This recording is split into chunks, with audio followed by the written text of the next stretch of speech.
In Daniel S. Milo's 2019 book titled Good Enough: The Tolerance of Mediocrity in Society and Nature, he outlines many advantages in nature that have arisen from excess and wide ranges of traits that directly contradict the Darwinian idea of breeding towards optimization. Whereas Darwinian fitness is based on natural selection, Milo proposes natural elimination, wherein there is an idea of a safety net that allows varying traits to succeed within a species until they are just too ineffective. This calls for an idea of traits being selected against rather than for. He states, "The theory of good enough rests on just this observation, that welfare comes standard because it is the property of what has evolved under the regimes of chance, bias towards excess, and natural elimination."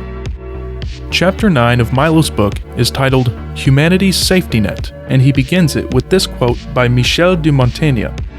"Humanity has this privilege of the imagination, and this irregularity of thoughts representing to him that which is not, and that he would have, the false and the true." Milo uses what he calls the Hamlet syndrome to describe a refracting that takes place in our minds. Like a prism refracting light into its many colors, one stimulus refracts into many reactions, one thought into many afterthoughts, one goal into many options. Hamlet has only the one charge, to avenge his father's foul and most unnatural murder. Despite swearing to accomplish nothing but revenge, he will do many things before completing his task. He in fact accomplishes many feats unrelated to his mission, and only finally avenges his father almost by accident. Hamlet's original input fed a cascade of outcomes as he wrestled with many personalities, emotions, and possibilities. The single input of thought fuels our imagination to create many choices from which we decide. This is an overly complicated method of decision-making when compared to simple instinct and immediate gratification. The crux to our great societal safety net is, as Milo suggests, our imagination. Through imagination, we can perceive possibilities beyond the current situation, which inevitably leads to some attempt at bettering it. This is the start to how he maps the human safety net, sparked by a vision of the future.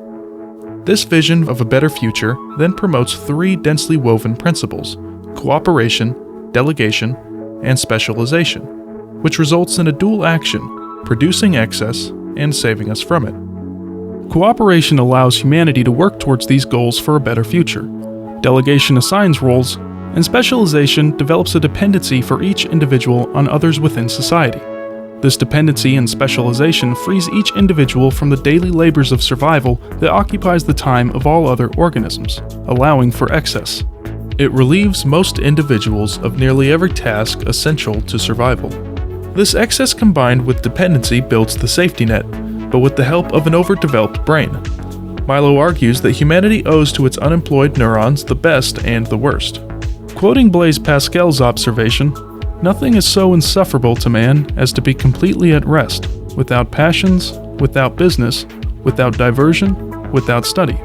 This idea that every human activity is a diversion from the pernicious effects of idleness suggests that it has brought about the complexities of human society, from cultures to technologies, to art to literature. It is the need to fill the excess time permitted by society in the first place, a problem created by a solution to a problem. Means into ends into means. New means become new ends, and humanity tends to practice means for means' sake. We don't just eat to live, we live to eat. The excess time permitted by delegation allows for more time to indulge in one craft, and the need to fill that time allows for specialization in said craft. If an individual is responsible for the labors of cooking for many, he improves his skill and hones his craft better than if he had the need to fulfill all other duties necessary for his survival. He graduates from cook to chef, and there is a bias towards excess in this, as a good chef will always make more food than what is required.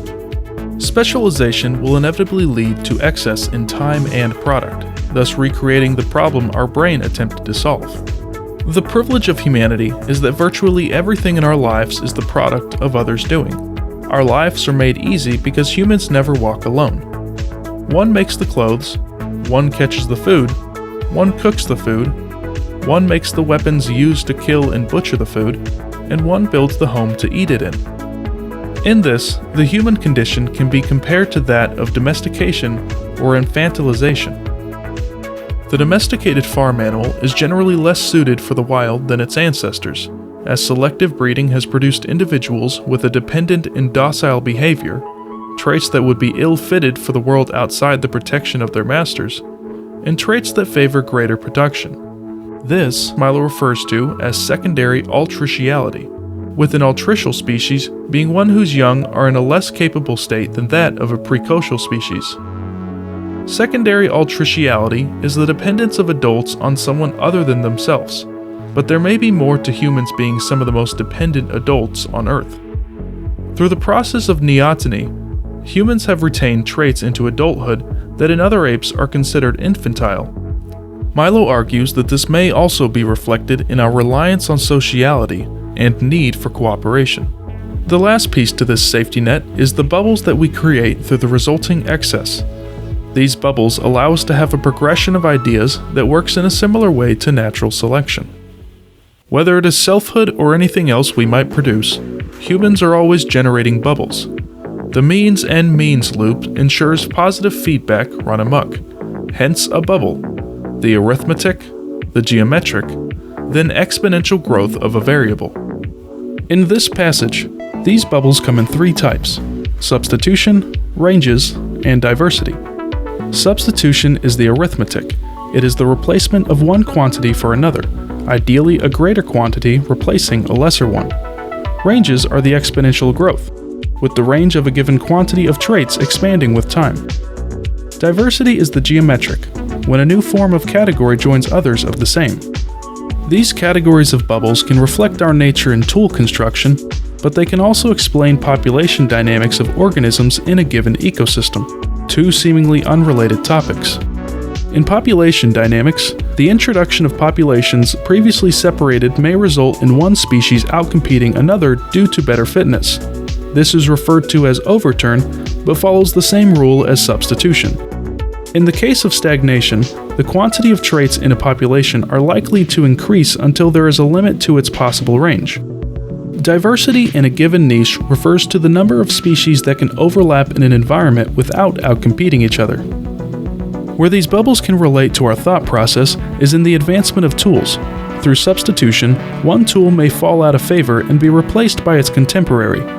Large ranges appear over time when variations of the same tool coexist for their relevant purposes. Diversity happens when unrelated tools may have similar uses, but achieve them in varying ways that make them better utilized when in conjunction with each other.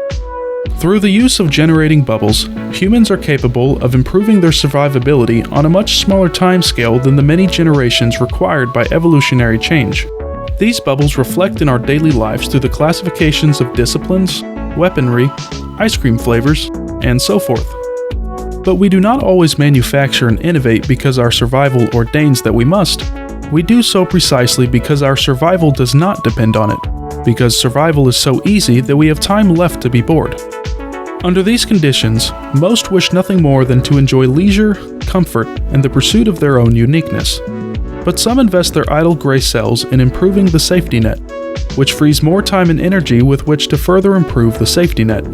Humanity's success and its excess are both products of a safety net based on cooperation, delegation, and specialization enabled by our species' future orientation. Because we can never live with the boredom of having completed the human project, we will endlessly inflate the selfhood bubble, and with it, the spiral of success.